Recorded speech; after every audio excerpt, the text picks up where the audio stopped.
Gotta wait for the band to stop there. So, hello everybody, thank you for having me. Just want you all to know that I am the anchor runner of this relay, so I am standing between you and lunchtime, so we'll keep it snappy.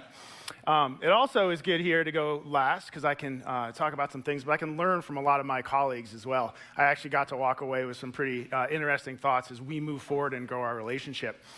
Most importantly is after Pete provided ice cream, I was gonna provide night vision goggles to everybody, but I can't beat ice cream, so perhaps next year we'll be here and we'll get you those goggles. But I really do appreciate a little bit of time, and we'll get through this and get to lunch. So we are going to focus on the collaborative autonomy.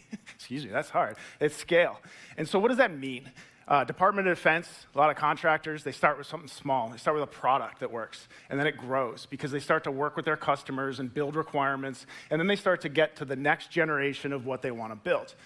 When we go through that, we build cutting-edge stuff, and we still work with Excel and person-to-person. We might as well probably have a couple of Campbell's soup cans with some string working around the engineering offices. And so we really have a dichotomy between what we're telling our customers we're doing and the way we're acting.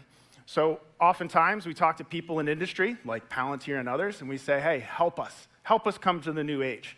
And a lot of them will pretty much give you some, they'll listen to what you're saying, and then they'll just parrot it back to you, give you some nice dashboards, et cetera. And so the thing that I really love working with Pallantier about is I didn't really necessarily say what I wanted. I told them what I didn't want.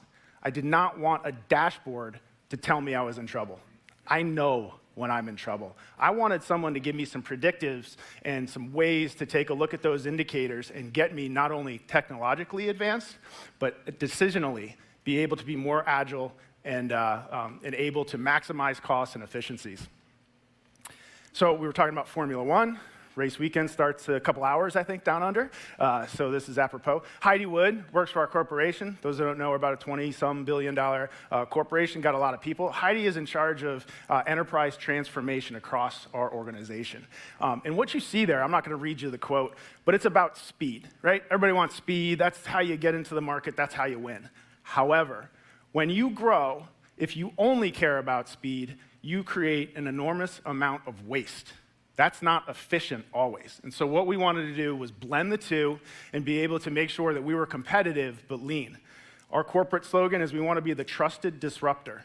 We want to work with the government, DoD, and not only give them innovative solutions, but talk about innovative ways to sell them those solutions. So actually, in a lot of regards, we're a lot like Pallantier in that way.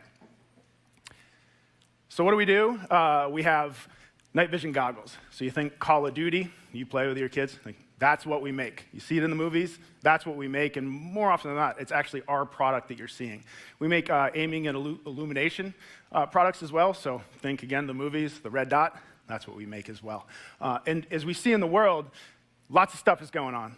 Our job is not only to provide products, but we care about our mission, and we want to get our product to the people who need them quickly. And no one wants to hear, oh, we didn't get you something because our MRP system was down or wrong, right? It's just not acceptable. So we really want to make sure that we get this right. We have a growing demand, and you can see there that our ambition is, again, not dashboards. As we've grown, we had systems that worked for us then, but we don't have systems that work for us later. And so that's important to us. We've got a bunch of databases. I didn't need an ERP, MRP system.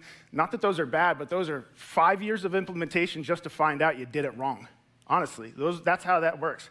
We're trying to take what we have and make it better. And I think that's a really important part of our Pallantier relationships because they've come in just a short amount of time and made us better. I like the idea about taking our databases and building the pipes between and conditioning data in between. So we're going full Super Mario on it, right? The plumbers, Marios, we're going about the pipes and trying to make our data move more efficiently and get it to places where we can use it faster. So I've got a couple scenarios here, really simple, red box, top left. We got a lot of products going along, and on this one product, ENVGB, Enhanced Night Vision Goggle Binocular. It's a mouthful. We're low on our revenue for a quarter. That's because these things go out in harm's way, they come back, and you have an issue in the field, and you have to fix it.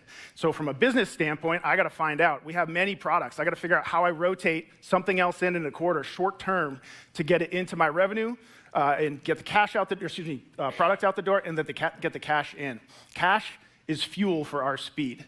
And so as you see, it was a pretty quick demo, you're welcome, but as you see it, it's really basically what we're talking about here is taking, much like I think Pete was saying, this is 5 people for a week and a half. And so not only is it a lot of people for a long amount of time, that week and a half, the answer's done. It doesn't matter. 13 weeks and a quarter. You just burned up one of those 13, and the data that you've come to is not actionable. So that's really what we're talking about again. It's not just speed, but it's efficiency with the data. So you're going to see top left, green box. Went from red to green. We got our revenue. And really what we're talking about is going and looking at our inventory and looking what we can build, understanding that we have a deficiency in one area to deliver a product, saying how do we go query all of our stock, our database, hundreds of millions of dollars of inventory. How do we go look at that and see what we can build quickly? So the next part of this is talking about another product. So it's not just, we have one, it's not working, we want to get to another. This is about, hey, we have one high runner product that we need to make sure we're getting out the door. And I need to know if there's one piece part on the bomb that we're missing or many, because I've got inventory coming in. We make 50 to 60 of these a week. You extrapolate that out, it's pretty high. Some of them, we make 120 of our PEC 15s a day. So we're talking about very agile, very quick. And so in this demonstration, you're really going in and drilling down into why it is that a delivery is delayed. Is it a lot of parts or is it one? Because that gives you 2 things. It gives you, number one, where's the root cause? In this case, the lens. How do you go talk to those suppliers and accelerate, get expedited work orders, et cetera? But number 2, you don't want all the rest of the bomb. The other X number of thousands of dollars coming in when you're sitting there waiting. Because again, that's locked capital that we need to unlock with this decision-making process. I will say a little bit of a side note, it's kind of neat here because you see the exploded view. What I'm excited about is not only trying to do this, inventory unlocking and making the decisions, there are tentacles that this can take in our business because we can then start to drive our configuration management system in. And so we can actually get a lot smarter in the engineering side, and this is kind of the portal into doing that. So we've understood that the lens is the issue. We can go into MRP speed, and we can start to take a look at what the suggested actions are, not just, hey, you got a problem, period. It's what can we do about it? You see there's a couple options on the left-hand side. Expediting POs, you can talk about rework. You got some housings for something else. Can you rework it into what you want, et cetera? And so, again, when we talk about kind of going to green on the right-hand side, this is something that really we do, but it is always too late. It is always, you're basically writing the story for what happened.